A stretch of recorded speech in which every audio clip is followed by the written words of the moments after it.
Remove the screws at the front.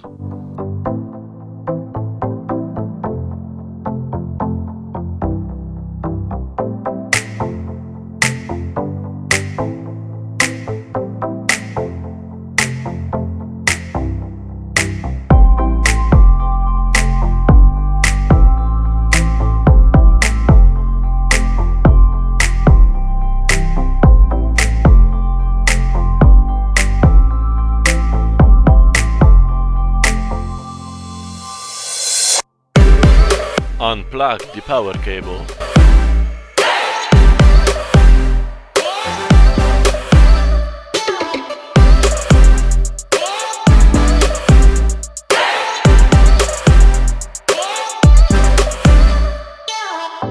Lift the front of the refrigerator and release the rails from the latches.